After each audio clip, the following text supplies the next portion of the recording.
জনশক্তি রপ্তানি খাত বাংলাদেশের বৈদেশিক মুদ্রা আয়ের অন্যতম উৎস, আর বাংলাদেশিদের জন্য বড় শ্রমবাজার মধ্যপ্রাচ্যের দেশ সংযুক্ত আরব আমিরাত। তবে নানা ইস্যুতে বাংলাদেশিদের জন্য বন্ধ আছে দেশটির ভিসা। খুব শীঘ্রই এই ভিসা চালুর সম্ভাবনাও নেই।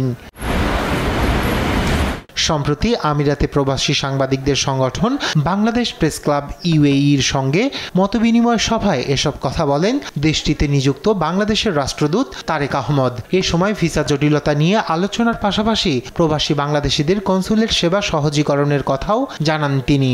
এছাড়াও ব্যবসায়িক সম্পর্ক উন্নত হলে সাধারণ ভিসা চালু হওয়ার সম্ভাবনা তৈরি হতে পারে বলে মনে করেন এই রাষ্ট্রদূত। খুব শীঘ্রই ভিসা খুলে যাবে এই জাতীয় আশা আমি আপনাদেরকে দিতে পারবো না, তবে আমি আপনাদেরকে এটা বলতে পারি যে বিষয়টা নিয়ে আমরা কাজ করছি। আমরা ডিফারেন্ট অ্যাপ্রোচ নিয়ে কাজ করছি। কোনো ফোরামে কাজ করব যেগুলো আমাদের অনেক বেশি ইকোনমিক এবং বিজনেসের ব্যাপারে কিছু দুয়ার খুলবে। সভায় বাংলাদেশের রাষ্ট্রদূত প্রবাসীদের নানা জটিলতার বিষয়ে দৃষ্টি আকর্ষণ করার জন্য প্রেস ক্লাবের নেতৃবৃন্দকে ধন্যবাদ জানান। বিশেষ করে অভ্যন্তরীণ ভিসা পরিবর্তনের সুযোগ সৃষ্টি এবং প্রবাসীদের সুবিধার্থে সর্বনিম্ন বেতন নির্ধারণের গুরুত্ব নিয়ে আলোচনা করেন।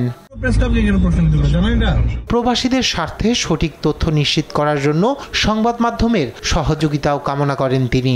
এছাড়াও প্রবাসীদের জন্য একটি নিরাপদ ও সুবিধাজনক পরিবেশ তৈরির লক্ষ্যে তার প্রচেষ্টার কথা ব্যক্ত করেন রাষ্ট্রদূত। নিউজ ডেস্ক, দেশ টিভি।